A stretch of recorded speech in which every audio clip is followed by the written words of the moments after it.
ये सरकार लंबी फंदी है। नकारा योजनाओं और ओछी मानसिकता देश विकास में बन रही बाधा, जनता को छूट और सब्सिडी का दे रहे लॉलीपॉप, बढ़ा रहे महंगाई, खूब चल रही झोली भरने वाली राजनीति, क्या होगा इसका परिणाम? जरा सोचिए। नमस्कार, मैं हूं पुखराज सिंह और आप देख रहे हैं आरजे रमझाझर। सबसे ताकतवर और सशक्त संविधान वाला देश है हमारा भारत, पर कितना चल रहा उस मार्ग पर? राजनीति बड़ा या संविधान? देखिए रिपोर्ट।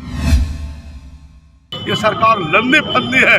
शराब में भी कहते हैं हम शराबबंदी करेंगे, उन्होंने शराबबंदी भी नहीं किया और लोगों का धान खरीदी का भुगतान कर रहे काम भुगतान और नहीं कर रहे किसानों का पूरा बेचे हुए कीमत धान। घटती हुई जीडीपी, बढ़ती हुई महंगाई, खुद भूखा रहकर देश का पेट भर रहे किसान, बाहरी घुसपैठियों से सुरक्षा कवच बन बॉर्डर पर तैनात है जवान और केंद्र और राज्य पर राजनीति कर रही सबसे ताकतवर सरकार। बहरहाल प्रदेश में 1 दिसंबर से धान खरीदी शुरू होने को है। इस दौरान गिरदावरी, पंजीयन, रकबा में हेरफेर, पटवारी और अधिकारियों से तीखी तकरार के बाद अब बारी है बोरा, टोकन, फसल गुणवत्ता और फिर पैसों का लंबा इंतजार, उधारी बाड़ी, बैंक कर्जा और कर्जदार। लेकिन आज बात सिर्फ और सिर्फ पार्टी ठेकेदारों का।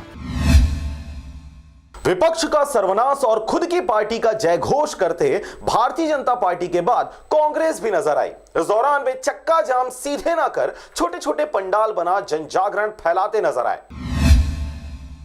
ये सरकार लंबी फंदी है। केंद्र में बैठी बीजेपी शासन कांग्रेस शासित राज्यों का कर रही बंटाधार, वहीं कांग्रेस शासित राज्यों द्वारा लौटाया जा रहा केंद्र शासित योजनाओं के लाभ को ऐसे में गेहूं में घुन की तरह पीस रही आम जनता और उस पर भी सबसे ज्यादा भोले भाले किसान बीते दिनों लगातार सड़कों पर चक्का जाम करते हुए बीजेपी हुक्मरान। देखिए रिपोर्ट। सरकार हम चक्का जाम कर रहे हैं और चक्का जाम करने का कारण ये भी बताना चाहते, दिल्ली में माने मोदी जी हमारे प्रधानमंत्री ने महंगाई को देखते हुए, अंतर्राष्ट्रीय महंगाई थी, लोगों को बताने की भी जरूरत है अंतर्राष्ट्रीय स्तर पर बाजार का भाव पेट्रोल और डीजल का कम और ज्यादा होते रहता है। तो गोधन न्याय योजना हो, शहरी स्लम योजना हो, स्वास्थ्य योजना हो या जो 6000 मजदूरों को जो दे रहे हैं, इतने कार्य है। वैसे 742 करोड़ रुपया प्रधानमंत्री आवास योजना का राशि नहीं देने के कारण 5 लाख लगभग 40,000 आवास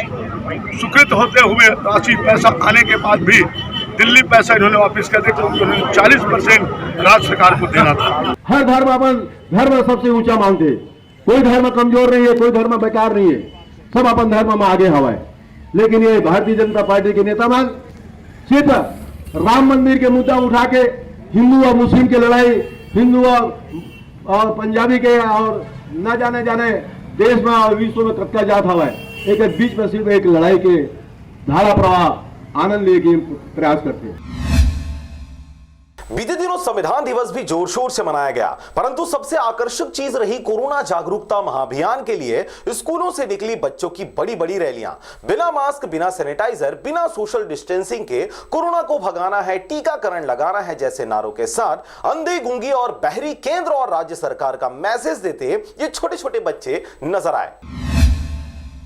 ये सरकार लंबी फंदी है। बहरहाल संविधान दिवस पर कई स्कूलों में ज्ञानवर्धक और शिक्षाप्रद जानकारियां ग्रहण करते बच्चे और शिक्षक नजर आए।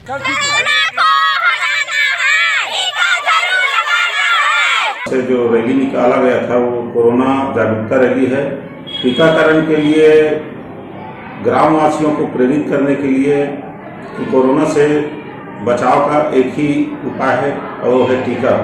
मुंगेली के हृदय स्थल साथ ही सतनाम भवन मुंगेली में अधिकारी, कर्मचारी, आम जनता सभी उपस्थित होकर संविधान दिवस में शरीक हुए।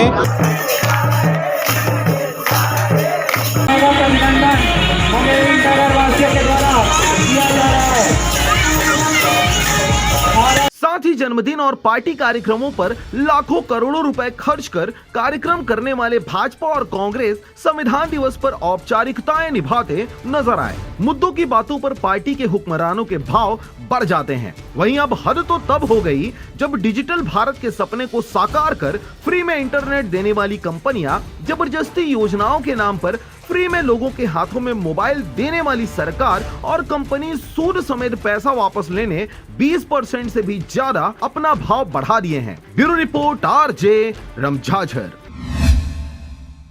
हमारे द्वारा दी गई जानकारी अगर आपको पसंद आई हो तो चैनल को सब्सक्राइब करें, खबरों को लाइक करें। फिलहाल हमें दीजिए विदा, नमस्कार।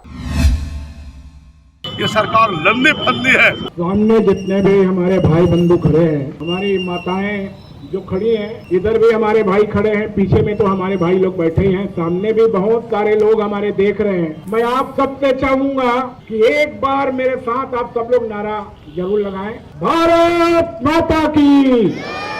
जोर से कांग्रेस पार्टी जिंदाबाद।